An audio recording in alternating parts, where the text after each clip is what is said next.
이정재, 대한민국의 배우이자 영화 감독. 1972년 12월 15일에 서울특별시에서 태어났다. 숭이초등학교, 청담중학교, 현대고등학교를 졸업하고 1999년 28살이라는 비교적 늦은 나이에 동국대학교 연극영상학과에 입학하여 졸업했다. 이후 동국대학교 문화예술대학원에 입학하여 2008년 8월 공연예술 전공으로 공연영상예술학 석사 학위를 취득했다. 학위 논문명은 영화 태풍의 강세종 역할에 대한 연기 접근 방법 연구 작품 발표를 중심으로 RISS에서도 검색해서 원문을 열람할 수 있다. 1999년 제19회 한국영화평론가협회상 나무주연상, 1999년 청룡영화상 나무주연상, 2006년 제29회 황금촬영상 연기대상, 2013년 제34회 청룡영화상 나무조연상, 2014년 제5회 올해의 영화상 나무조연상 등 다수의 영화제에서 수상하였으며 2007년 3월 국가정보원 명예요원, 2012년 국립현대미술관 홍보대사 등을 역임하였다. 장동건과 더불어 유의하게 청룡영화상에서 신인상, 조연상,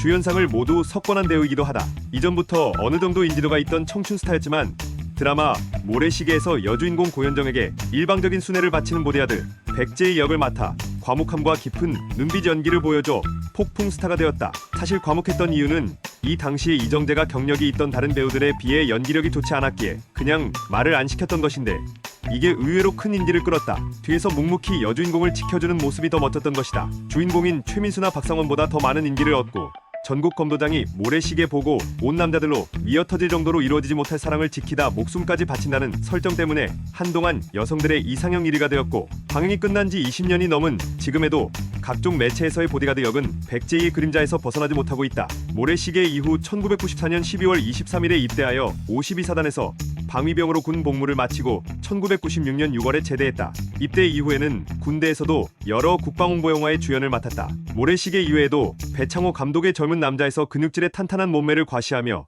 거의 대한민국 최초로 남자의 몸짱 열풍을 불러일으킨 주인공이기도 하다. 당시 그의 상반신 근육질 몸매가 드러난 영화 포스터가 길거리에 붙어있던 게 젊은 여성 팬들에 의해 감상보관용으로 뜯겨나가 풍기 현상을 빚기도 했다고 한다. 한여에서도 재현되는 그 근육, 작품별 근육 모음, 2021년 넷플릭스 오징어 게임이 세계적으로 돌풍을 일으키면서 세계적인 배우 중 하나로 거듭났다. 미국 배우 조합상에선 물론 인디펜던트 스피릿 어워즈와 크리틱스 초이스 시상식에서 한국인 최초로 나무주연상을 모두 수상했고 에미상 시상식에서 드라마 시리즈 나무주연상을 수상했다. 2012년 12월 27일에는 금관문화훈장을 받으며 대중문화예술계 최고의 영예를 안았다. 원래 이정재는 배우가 아니라 건축 인테리어나 미술 쪽으로 직업 방향을 잡았다. 고교 시절 미술 교사가 그의 미술적 재능을 알아보고 자신이 아는 미술학원에 보내서 공짜로 입시 교육을 받게 해주었다고 한다. 미대에는 진학하지 못했지만 아트스쿨 같은 직업학교에서 인테리어와 건축을 공부했다. 지금도 연기 외에 가장 관심을 두고 있는 분야라고 한다. 직접 설계도를 그리기도 한다고.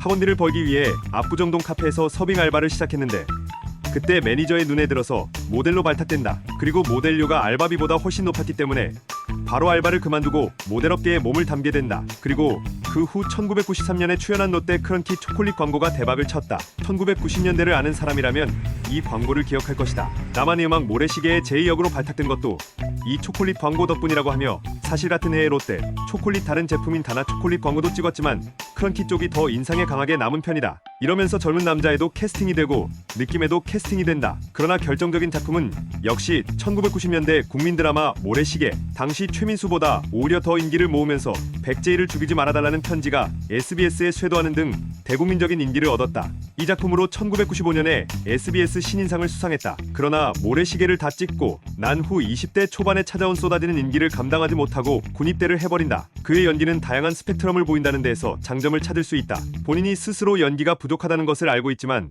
또래의 연기자들에 비해 다양한 역을 소화하기에 보다 적합한 비주얼이고 그래서 하나의 색을 고집하기보다는 다양한 색의 연기를 하려고 노력하는 편이다. 데뷔 이후에도 하나의 이미지에 고정되지 않고 야망을 가진 청춘, 고뇌하는 형사, 야비한 도둑, 성적 판타지가 있는 동사무소 직원, 언더커버 경찰, 속물 주인집 남자, 두 얼굴의 독립분 등 다양한 캐릭터를 소화해왔다. 그 자신도 캐릭터 수집을 하고 있다고 말하며 여러가지 다양한 인물을 연기해보고 싶다고 한다. 이런 점이 메리트라면 메리트. 사실 한여 이전에는 조금 주춤한 것 아니냐는 평이 대세였으나 그 이후로는 오히려 더 다양해진 영화적 면모를 보이고 있다고 할 수 있다. 굳이 구분하자면 분출하는 연기보다는 안으로 흡수하는 연기를 더 잘한다. 영화 한여로 칸 영화제에 다녀온 것을 시작으로 2012년 도둑들에선 비열한 뽀빠이 역을 맡아 처음으로 1000만 관객을 돌파한 필모를 가지게 되었으며 2013년 신세계를 통해 다시 한번 배우 이정재를 대중들에게 특히 젊은 여성들에게 확실히 각인시켰다. 경찰과 조직 사이에서 줄타기하는 언더커버 이자성 역을 맡아 특유의 아슬아슬한 분위기를 내면서 갈등하고 번민하는 캐릭터의 내면을 잘 표현했다고 평가받는다. 같이 출연한 최민식이 이자성 역할의 정우성과 이정재를 두고 고민하다가 이자성이라는 캐릭터가 지닌 위태로운 분위기가 이정재와 딱 맞아떨어진다고 판단하여 결국 이정재가 이자성을 연기하게 되었다. 19세 관람 불가인 조폭 영화임에도 불구하고 여성들의 모성 본능을 자극하는 이자성 때문에 지나간 청춘 스타로만 여겨졌던 이정재가 다시 젊은 세대들의 오빠로 컴백한 작품이기도 하다. 특히 영화 후반부의 이사회장 런웨이신과 반달처럼 휘는 이정재의 눈웃음이 백미. 실제로 저 마지막 눈웃음 때문에 신세계를 중복 관람한 여성 팬들이 많았다. 가장 호평받는 부분은 역시 사극, 캐릭터 운도 한몫하지만 시대를 초월한 인물 혹은 지극히 역사적인 인물을 맡더라도 현대극과 다르게 그 영화 전체의 흐름을 이끌거나 이미지를 주도한다. 고어체를 잘 소화해내는 것도 그렇지만 분위기 자체가 잘 녹아드는 걸 생각하면 사극의 강점이 많은 배우라 할 수 있다. 군 전역 후 다시 연기를 시작했지만 연기가 맞는 옷인지도 모르겠고 갑작스레 얻은 인기와 돈 때문에 이 직업이 자신의 길인지도 잘 모르던 상태에서 설상가상으로 당시 소속사 부도로 인해 그 빚을 모두 떠안게 되어 심적으로 많은 고생을 했다고 한다. 사실 모래시계나 느낌 같은 경우 2010년대에도 유튜브를 비롯한 여러 곳에서 볼 수 있는데 발연기가 무엇인가 알 수 있을 정도로 처참하다. 다만 변명 아닌 변명을 하자면 저 당시의 드라마에서는 뭔가 대단한 연기를 요구한 일이 별로 없었고 그 당시는 그 정도 했어도 문제가 없는 수준이었다.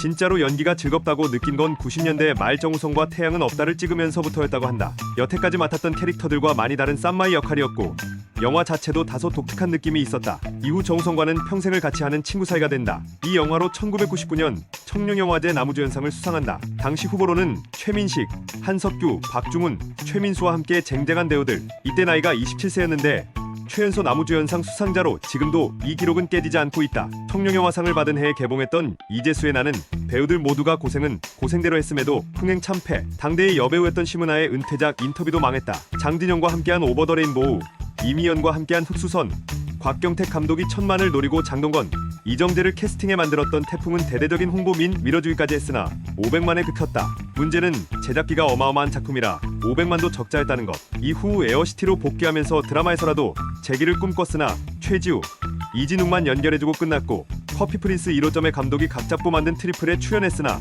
역시 보기 좋게 망했다. 그나마 이영애랑 작품했던 선물, 브라더스는 이범수와 어느 정도 잘 되었지만 1999년 청룡영화상 나무주연상의 이정재는 2009년까지 흥행에 대한 평가가 좋지 않았다. 2009년에 이정재는 영화계에서 작품성을 인정받은 임상수 감독과 손을 잡으며 연기 변신을 꾀한다. 전도연이나 윤여정 같은 연기 도사들과 함께한 한 해는 이정재에게 부활의 신호탄을 올려준다. 이후 본인 인생의 모래시계와 더불어 가장 대표하는 작품이 될 도둑들.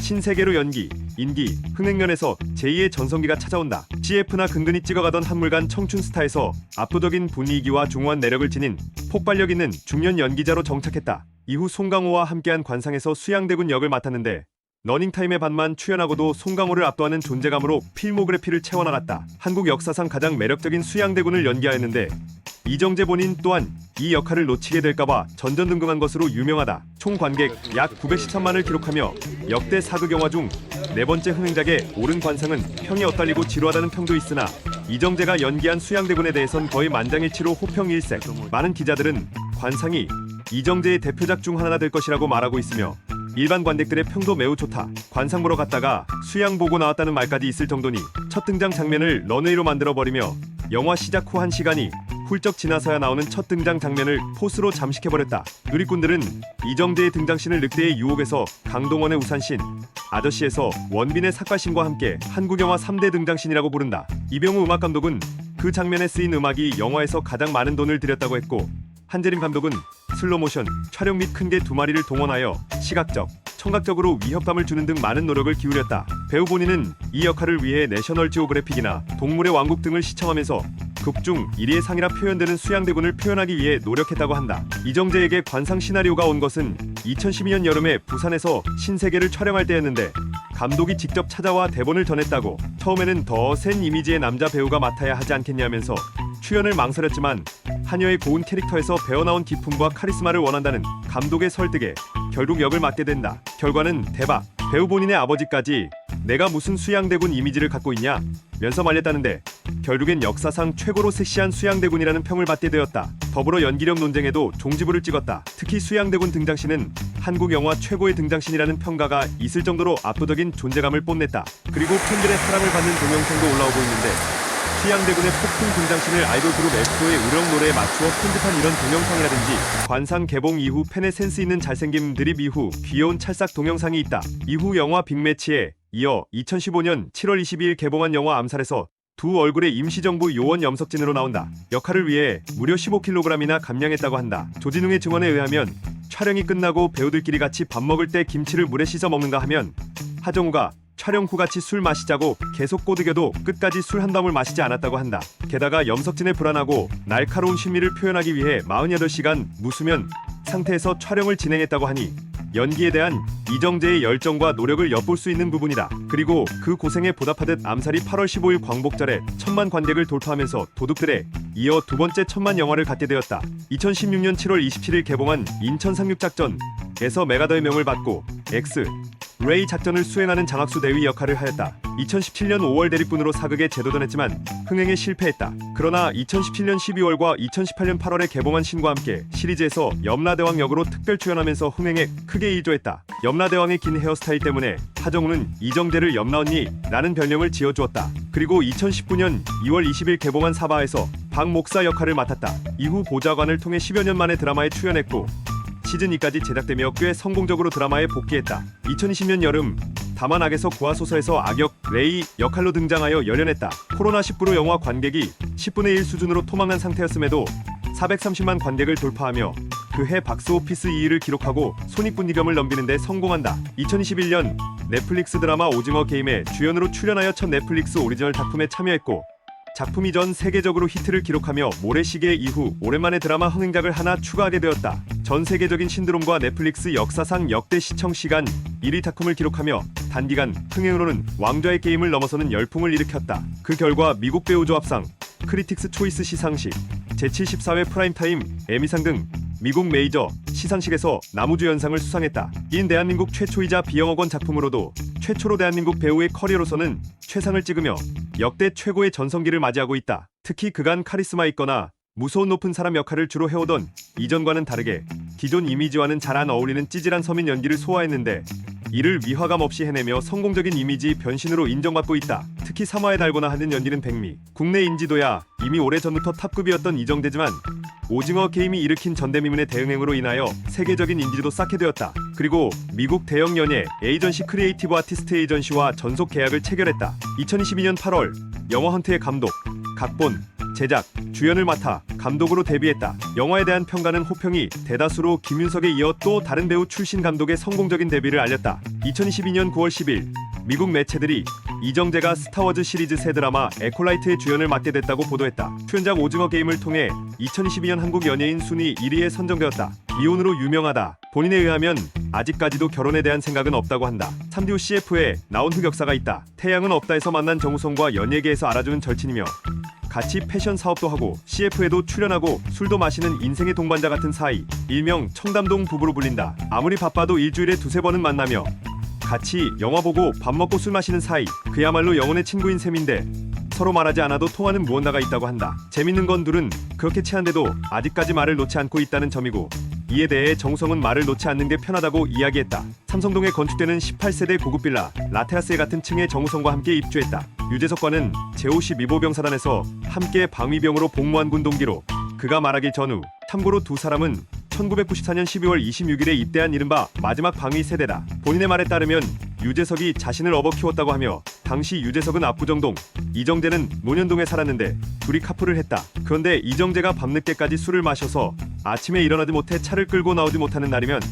기다리던 유재석이 자신의 차를 가지고 논현동까지 가서 이정재를 데리고 출근을 했다고 한다. 그런데 신기하게도 유재석이 방송에서 이정재와의 친분이나 과거 이야기를 언급한 적은 거의 없다. 그나마 유재석이 직접 이야기한 건 무명 시절에 자존감이 한껏 낮아졌을 때 톱스타였던 이정재를 옆에서 지켜보며 그의 자신감에 영향을 많이 받았다는 이야기 정도였다. 정우성이 유 퀴즈 온 더 블럭에 출연했을 때 이정재와의 에피소드가 나와도 아는 체를 하지 않았다. 다만 하하와 김종국이 평소 유재석이 이정재를 친구라고 얘기하고 사석에서 서로 반말로 인사하는 모습을 본 적이 있다고 하는 걸 보면 그냥 방송에서 티를 안 내는 것으로 보인다. 그리고 2022년 이정재가 유퀴즈에 출연하여 밝혀지기를 제대 후에도 종종 연락하며 지냈고 현재 같은 헬스장을 다녀서 자주 보기 때문에 여전히 막역한 사이라고 한다. 군 복무 당시 부대에 내 장기자랑이 있으면 유재석이 꽁트를 짜와서 같이 하자고 권했는데 포상휴가가 걸렸기 때문에 창피한 걸 참고 열심히 임했다고. 에미상 수상 직후 MBC 뉴스에스코와의 인터뷰 중에 이젠 앵커가 전우인 유재석 씨도 축하 메시지를 보냈냐고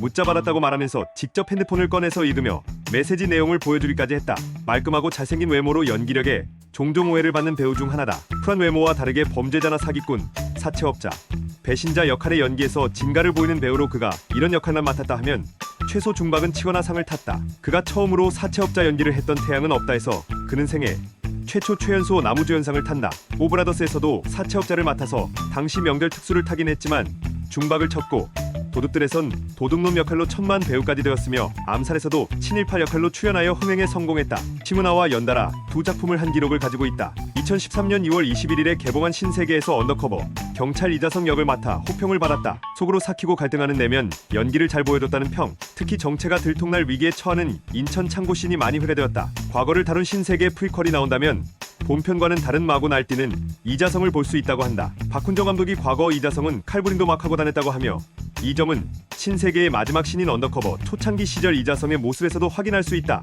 방위 시절 모래시계로 여러 시상식에서 신인상을 탔는데 대동상을 넘어가고 싶었던 나머지 군 규정을 위반하고 시상식에 참석했다고 한다. 군의 높으신 분께서 직접 만나 축하를 해주려고 대동상 다음날 그를 찾았지만 수상 후보라 마셔라 놀다가 다음날 무단 결근을 해버리는 대형 사고를 친다. 이 때문에 며칠 동안 연병장을 몇 바퀴씩 뛰었다고 한다. 성악과 라틴 댄스를 배운 적이 있다고 한다. 모래시계의 백제 역할로 스타덤에 올랐지만 정작 검도와 인연을 맺은 건 이정재가 아닌 최민수였다. 배우가 되지 않았다면 화가나 무용가가 되었을 거라고 한다. 자타공인 연예계의 대표 패셔니스타. 그가 레드카펫이나 공식 행사에서 입은 의상은 바로 인구에 회자되며 무슨 옷을 입고 나타나는지가 대단한 관심거리가 된다. 유수 명품 패션 브랜드의 파티에도 꼭 초대받는 패션 셀럽이다. 개인적으로는 댄디하고 베이직한 스타일을 선호한다고 하며 좋아하는 브랜드는 입생로랑, 디오롬무 등이라고 한다. 이렇게 옷장을 럭셔리하게 몇 개씩 채우고 있을 것 같은 이미지와는 다르게 돈 쓰는 것도 별로 안 좋아하고 쇼핑도 1년에 두세 번 하는 정도로 그친다고 한다. 실제로 우종환과 출연한 케이블 TV의 프로그램 토크앤시티에 보면 몇십만 원짜리 티셔츠를 비싸서 사기 싫다고 하는 대목이 나온다. 예쁘게 꾸미는 것을 좋아한다. 친미주의자인 듯 기본적으로 예쁜 것이 좋다고 하며 꾸미는 대상은 본인뿐 아니라 집안의 인테리어까지 포함. 예쁜 그릇이라든지 인테리어 소품 등을 좋아한다. 인테리어도 본인이 직접 한다. 2001년 9월 보그지에 당시 사던 집이 공개된 적이 있는데 상당한 미력 감각을 자랑한다. 2013년 영화 관상의 900만 돌파 행사 당시 한 여성 팬의 잘생김 드립이 엄청난 반응을 몰고 왔다. 이후 연예 프로나 기사에 이정재가 나오면 항상 따라붙는 수식어가 잘생김이 묻은 배우이며 이 수식어는 2015년 8월 2일자 섹션 연예드에 이정재가 나왔는데 여전히 사용되고 있었다. 이 말을 해준 팬에게 실제로 이정재가 식사를 대접하기도 했다. 이 당시에 행사 직전에 김밥을 먹고 올라왔다고 한다. 배우 생활이 길고 역대급 인기를 얻어본 만큼 안 찍어본 CF가 없을 정도로 다수의 CF를 찍었다. 특히 2013년 관상 이후 수많은 CF를 촬영하여 제2의 전성기가 왔음을 알렸다. 그리고 그 중에서 가장 유명해진 것은 아무래도 버거킹 15 CF 먹방인데 표정과 음미하는 모습이 마치 고독한 미식가를 떠오르게 한다. 광고 영상 관상과 엮여 내가 왕이 될 상이라 버거킹이 되실 상입니다. 같은 드립이 나돌기도 했다. 40대 시절에도 웃을 때 소년 같은 느낌을 준다. 대표적으로 영화 신세계에서의 마지막 웃음이나 오징어 게임에서 프로필 사진을 찍었을 때 평상시 찍히는 웃음 사진을 보면 여전히 해맑은 청년의 느낌이 물씬 난다. 이 점은 힐링캠프 출연 당시 이경규가 언급하기도 했는데 당시 이경규는 웃을 때 참 해맑다고 이야기했다. 참고로 영화 암살에선 20대의 청년으로 잠깐 나오는데 아무 CG 작업도 없이 정말 20대로 보여 많은 관객들을 어리둥절하게 만들었다. 암살의 최동훈 감독이 인터뷰에서 밝히길 촬영 당시 이정재의 모습이 너무 어려 보여서 어떻게 된 거냐고 도리어 물어봤다고 한다. 2015년 9월 1일 DC 인사이드의 이정재 갤러리에서 후원금을 모아 독립유공자들에게 전달했다. 영화 암살이 1000만 관객을 돌파하면서 독립분들에 대한 관심이 높아지자 그분들에 대한 감사의 마음을 전하기 위해 팬들이 자발적으로 돈을 모아 전달한 것이다. 해당 기사, 한참 인기 있던 1997년에 체험 삶의 현장에 출연한 경험이 있다. 당시 해당 방송도 시청률이 높던 시절이라 스타들도 많이 출연하였다. 당시 했던 일은 가구 공장 노동, 선역으로 나오면 해당 영화의 흥행이 실패하거나 평이 낮아지는 징크스가 있다. 대표작이라 불릴만한 도둑들, 신세계, 암살, 관상 등에서 모두 악역이거나 선인지 악인지 판단하기 모호한 역할로 나왔으며 흥행도 평도 상당히 좋았으나 선역으로 나온 경우 10월에 같이 흥행에 실패하거나 인천 상립작전이나 신과 함께 죄와 벌처럼 평이 좋지 않거나 미묘하다. 그나마 전편에 이어 선역으로 나온 신과 함께 인과 연이 나름 준수한 평가와 함께 좋은 흥행 스타트를 끊으면서 징크스를 약간이나마 극복하는데 성공했다. 위와 관련해서 유 퀴즈 온 더 블럭 출연 당시 나이가 들수록 센 역할, 악역 위주로 캐스팅이 들어온다고 언급했다. 멜로나 로맨스도 젊은 시절에는 아름답고 순수한 사랑 이야기를 다룬 시나리오였던 반면 나이가 들자 그냥 멜로가 아니라 불륜의 누군가를 해치는 등 마냥 아름답지만은 않은 시나리오가 들어온다고 본인은 지금도 순수한 로맨스 연기를 하고 싶다고 이야기했다. 많은 이들이 그의 현대적이고 도시적인 인상에서 놓치는 것이지만 사극 연기를 굉장히 잘한다. 다른 영화에선 호불호가 갈리더라도 사극 혹은 고어체를 쓰는 캐릭터를 정말 잘 소화해낸다. 그래서인지 신과 함께해서 단순히 카메오로 그칠 예정이었던 비중이 2부작을 통틀어 중심 내용을 관통하는 큰 역할로 확장되었고 관상의 수양대군 역이 평론가와 대중들의 극찬을 이끌어내며 배우 인생 이부를 화려하게 부활시켰을 정도였다. 축구선수 손흥민과 닮았다는 의견이 있다. JTBC와의 인터뷰에서 이에 관해 언급한 적이 있다. 2021년 10월 2일 오징어 게임에 엄청난 파급력에 힘입어 처음으로 인스타그램 계정을 개설했다. 한국 중년 남자 배우들이 대부분 인스타그램 계정이 없던 걸 생각하면 이례적인 일이다. 오징어 게임이 공개된 지 2주 이상 지나고 개설했기에 조금 늦었다고도 볼 수 있었으나 개설한 지 10일 만에 팔로워 수 340만 명을 달성했다. 오징어 게임이 북미와 서구권에서도 히트를 치면서 그를 찌질한 백수 이미지 정도로 인식했던 서양인 팬들은 과거에 개봉했던 신세계 속 포스 넘치는 이자성을 보며 동일 인물이라는 사실에 놀라기도 한다. 차는 레드레스, 벤츠 G클래스, 영화 도둑들에서 이 차가 출연한다. 영화 후반부 부산 장면에서 웨이용 일행이 타고 등장하는 차가 있는데 실제 이정재의 차량이었다. 코멘터리에 어디서 많이 본 차가 등장한다고 얘기했다. 벤츠 G클래스 이외에도 이정재가 2021년 10월 5일에 올린 인스타그램 게시물을 보면 포르쉐 964를 타고 있는 사진이 있다. 의뢰 중년 남성들의 셀카가 그렇듯이 셀카가 실물을 못 담아내는 편이다. 인스타그램 개설 후 첫 게시물도 셀카를 업로드했는데 댓글은 잘생겨서 그런지 셀카에 간절함이 없다며 농담 섞인 성토를 보이기도 했다. 넷플릭스 공식 계정은 그 얼굴 그렇게 쓸 거면 자기한테 달라고 댓글을 달기도 했다. 본인도 이를 의식했는지 오중석 사진 작가에게 셀카를 배우려는 모습도 보이고 있다. 자신은 멋있는 척하며 찍는 것이 너무 쑥스럽고 오글거린다고 한다. 최근에는 그래도 동영상이나 셀카 기술이 늘었는지 처음보다는 훨씬 자연스러워 보인다. 스티븐 콜베어 쇼에 나온 영상을 보면 유창하지는 않지만 어느 정도 영어를 하는 것으로 보인다. 영상 간단한 얘기는 알아듣고 답도 하는 것을 볼 수 있다. 다만 여러 매체에 등장하는 모습을 보면 통역사가 함께 있는 경우가 많아 영미권 등에서는 그의 연기력이 기대된다는 반응과 더불어 비영어권 배우인 그가 어떻게 연기할지를 지켜보자는 신중론이 함께 나오곤 한다. 실제로도 질문자의 질문에 한국어로 답하고 통역사가 통역해주는 모습이 스타워즈 팬미팅에서도 드러난다. 걸그룹 BLACKPINK의 제니 본명이 김제니인데 제니의 어머니가 이정재의 팬이라 모래시계에서 이정재가 맡은 배역 백제이에서 따와서 지었다고 한다. 아들이 아닌 딸로 태어나 제이와 비슷한 제니로 하였다고 그 후 제니가 이 얘기를 해주자 이정재가 무척 놀라고 좋아해 주었다고 한다. 대중들에게 익숙한 이정재의 목소리는 영화 관상, 암살 등에서 들려준 바 있는 중후한 저음이다.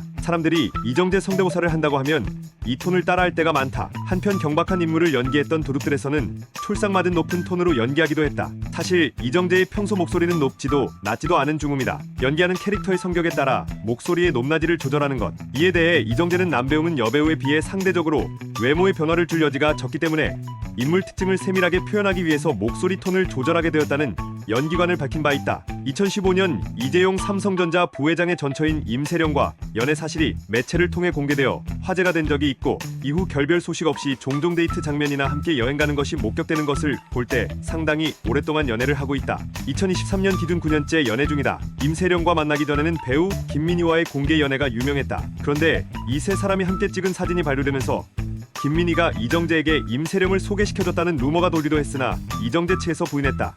기사, 시리아 대통령 바샤르 아라사드와 묘하게 닮았다. 2023년 11월 26일 현대고등학교 동창인 한동훈 법무부 장관과 서울 서초구에 위치한 한 식당에서 식사 자리를 가진 사실이 알려지며 큰 화제가 됐다. 해당 식당 예약은 이정재가 했으며 결제는 한동훈 장관이 개인카드로 했다고 한다. 2015년 1월 16일 동양 사태, 항소심, 5차 공판 동양 피해자 대책협의회 투기자본담시센터는 배우 이정재, 이혜경 동양그룹 부회장 배임 혐의 구속수사 촉구 기자회견을 개최하였다. 또한 동양그룹 사태로 피해를 본 소액 투자자들이 동양네트워크스의 외부 감사를 맡았던 3.1개 법인에 대해 집단 소송을 제기했다. 피해자들은 이정재가 동양 사태와 관련이 있으며 배임 혐의가 있다고 주장했으나 2017년 9월 28일 검찰은 이정재의 주식 배임 혐의에 대해 무혐의 처분했다. 2013년 9월 28일 한국영상자료원에서 데뷔 20주년을 맞아 이정재를 위한 특별전이 열렸었다. 한국영상자료원에서 특별전은 여러 번 있었지만 41세라는 비교적 젊은 나이의 배우를 대상으로 한 특별전은 이정재가 처음, 주제는 영원한 젊은 남자 이정재로 데뷔 후 처음으로 팬들과 만나는 자리였다. 행사의 공식명은 GV, 즉 관객들과 영화에 대해 토론하는 심도 깊은 자리였으나 곧 400여 명이 함께한 팬미팅으로 변질되었다. 약 1시간 반 동안 팬들과 출연작에 대해 이야기하는 것은 물론 노래도 부르고 즉석에서 걸어달라는 팬들의 요구에 걸어도 주는 등 팬미팅을 방불케 했다. 이날의 하이라이트는 이정재가 직접 준비한 클레이 비누를 일일이 팬들에게 선물해주면서 포옹을 해준 것. 준비한 선물보다 사람들 수가 더 많아서 선물을 받지 못한 사람들도 있었지만 모두에게 포옹을 해주었으니 현장에 있었던 사람들에겐 꿈 같은 1시간 반이었다. 관객 절반 이상이 여성들이다 보니 400여 명과 포옹이 끝난 후 이정재의 수트상의 한쪽 부분이 온갖 화장품으로 범벅이 되어 하얗게 색이 변해 있었다. 여담으로 당시 신세계와 관상 개봉으로 이정재의 인기가 하늘을 치솟을 때라 표구하는 게 그야말로 전쟁이었다. 전날부터 밤샌 사람들도 있는가 하면 새벽 5시에 나온 사람들도 10등 안에 들지 못했을 정도. 12시에 온 사람들은 표를 구하지 못하고 돌아가야 했으며 한국영상자료원 측도 이런 진풍경은 처음이라며 매우 놀라워했다. 한간에 들리는 발언은 옆건물인 CJ E&M 사옥의 줄보다 길었다고 하니 설경구를 비롯한 중년 배우 아이돌의 시초격으로 볼 수 있겠다. 그리고 똑같은 일이 2년 뒤에 또 다시 반복되는데 영화 암살 개봉 당시 관객 수 815만 명이 넘으면 프리어그를 하랬다고 공약을 내건 것. 8월 7일 관객 수 815만 명을 돌파하며 100여 명이 넘는 팬들과 프리어그 행사를 가졌다. 적극적으로 들이대는 팬들과 포옹해준 결과 또다시 수트상의가 화장품 범벅이 되었다. 2년 전과 마찬가지로 선착순에 들기 위해 행사가 저녁 8시에 시작됨에도 새벽부터 줄을 선 팬들이 많았다. 이런 정성에 보답이라도 하듯 애당초 약속한 100명이 아닌 120여 명과 프리어그를 해주고 엄청난 팬 서비스도 보여준다. 1973년 3월 15일은 주민등록상의 생일이고 실제로는 1972년 12월 15일 생이다. 아티스트 컴퍼니 공식 인스타그램에서 12월 15일에 이정재 생일을 축하하는 티들을 발견할 수 있다. 그리고 소속사 측에서 1972년 12월 15일이 맞다고 답했다. 또한 유재석과 군대 시절 같은 방위로 복무하면서 친구 사이라고 밝히기도 했다. 그러나 학교는 1973년생들과 같이 다녔고 현대고등학교 출신인 한동훈 법무장관과도 동기동창이다. 73년생들은 모두 이정재가 73년생이라고 인식하고 학교를 다녔다. 2021년 10월 2일 개설. 대부분의 중년 남 배우들이 그렇듯 SNS에 관심이 없어 그동안 일부러 건드리지 않고 있었는데 오징어 게임으로 인해 전 세계적인 인기를 얻게 되자 팬들과의 소통 감사 인사를 전하기 위해 개설했다고 한다. 하루 만에 팔로워 80만을 넘어서더니 2차 약 24시간 만에 팔로워 100만 명을 돌파했다. 2021년 12월 18일 기준 팔로워 수 최고치 504만 명을 달성했다. 이후 점차 감소세에 접어들어 2023년 4월 8일 기준 460만이다. 계정명인 후엄주에서 지조이는 그의 별명인 제리를 뜻한다. 청담동 부부라고 묶여 불리는 정우성의 계정명과 붙이면 정재가 우성이에게 라는 뜻이 되는데 UPG에서 밝힌 바로는 의도한 것은 아니고 정우성의 계정명이 우성에게라는 뜻이라 비슷하게 지었을 뿐이라 한다. 자세한 것은 수상 경력 항목 참고. 힐링캠프에서 언급하길 당시 극성 팬들은 집까지 찾아오고 사인회를 하면 그 일대가 완전히 마비되었다고 한다. TV 드라마에 출연한 배우들이 수상할 수 있는 메이저 시상식들에서 연이은 수상을 이뤄냈다. 이전에는 윤여정이 역시나 배우 조합상과 인디펜던트 스피릿 어워즈에서 여우조연상을 수상하면서 아카데미상의 강력한 경쟁 후보로 올라선 적이 있던 전례가 있었고 윤여정 역시 아카데미 여우조연상을 수상하기도 했다. 부산도시철도와 버스 정류장 등의 홍보사진이 있고 부산버스, 부산김해경전철 안내방송에서 안녕하세요. 부산 세계방암의 홍보대사 이정재입니다. 부산은 영화일로 제가 자주 찾는 도시이고 제가 사랑하는 경이로운 도시입니다. 이 도시에서의 매력을 2030년 저와 함께 찾아보지 않으시겠어요? 부산에서 만나요라는 멘트로 대중교통을 자주 이용한다면 심심찮게 접할 수 있다. 하도 많이 나오다 보니 이 멘트를 전부 외워버린 시민들도 미났고 오죽하면 이정재 강점기라 하여 패배가 확성되자 이정재 강점기에서 해방되었다라는 말이 나왔을 정도였다. 이후 유퀴즈에서 유재석과 만나면서 유재석이 밝히기를 이정재의 어머니가 그날 재석아 정재 안 일어난다 어쩜 좋니? 라는 말을 하셔서 같이 가야 하는 상황이라 데리고 출근했다고 한다. 이정재가 출연한 유퀴즈에서도 서로 자연스럽게 반말하는 모습이 나왔다. 사실 유재석은 사적으로 친한 대스타들 얘기를 방송에서 거의 하지 않는다. 그나마 같은 업계에 있는 강호동 정도가 가끔 언급되고 그것도 동료 예능인 정도 에피소드를 푸는 정도. 이례적으로 백상예술대상 시상식에서 수상소감을 할 때 대학 동기인 전도연에게 오랜만이라고 인사한 적이 있다. 지켜보는 전도연은 부끄러워했지만 그 유재석이 수상 소감 중에 인사할 정도라면 대학 시절에도 꽤나 체했던 듯하다. 유재석의 몇 안 되는 흑역사인 대학 개그제 시상식에서 귀파는 모습을 그대로 흉내내면서 놀렸는데 이정재가 예능 프로그램에서 이런 식으로 남을 놀린 건 거의 처음이다. 이때 이자성은 정청에게 대놓고 짜증내고 구박하거나 정청조차도 잠깐 쫀 떡대들 무리 틈으로 망설임 없이 식칼을 들고 덤벼든다. 이를 다 끝내고 씩 웃을 정도로 과거엔 정청 못지않게 거칠었음을 볼 수 있다. 언론에 노출되는 시상식은 군에서 참가 허가를 해주지만 대종상은 참석이 불가능했다. 실제로 시상식에 참가하면 그날의 패셔니스타로 무조건 뽑힌다고 봐도 될 정도로 댄디하면서 멋진 수트핏을 연출한다. 필모그래피의 정점이라는 평이 대다수다. 인스타그램 계정 개설 일화로 만드는 도중 아이디를 뭐라 정해야 할지 몰라 고민하는 와중에 마침 먼저 인스타그램 계정이 있었던 정우성에게 우성씨는 아이디가 뭐예요? 라고 물어본 뒤 본인도 거기에 착안해 개설했다고. 참고로 정우성의 아이디는 더듀스이고 이정재 아이디는 프롬주이다. 김윤석이 지나가는 말로 이정재 본인의 차라고 언급했다. 다만 출장 15야 아티스트 컴퍼니 편에서 360도 회전샷을 동영상으로 촬영하는 모습이 나왔는데 이때 자기 얼굴을 카메라 렌즈 쪽에 대고 찍느라 얼박샷이 재현되었다. 참고로 이 영상은 인스타그램에도 업로드되어 있다. 사실 그보다 더 오래된 관계라는 썰도 있다. 만일 그러한 주장이 사실이라면 2015년까지는 이웃사촌 내지 친구로 지내다 연인으로 발전한 셈이 된다. 이후 절친인 정우성이 후신인 유한타등권 광고에 출연하기도 했다. 일본에서는 2번의 팬미팅을 가진 적이 있으나 한국에서는 팬미팅류의 행사를 한 적이 없다.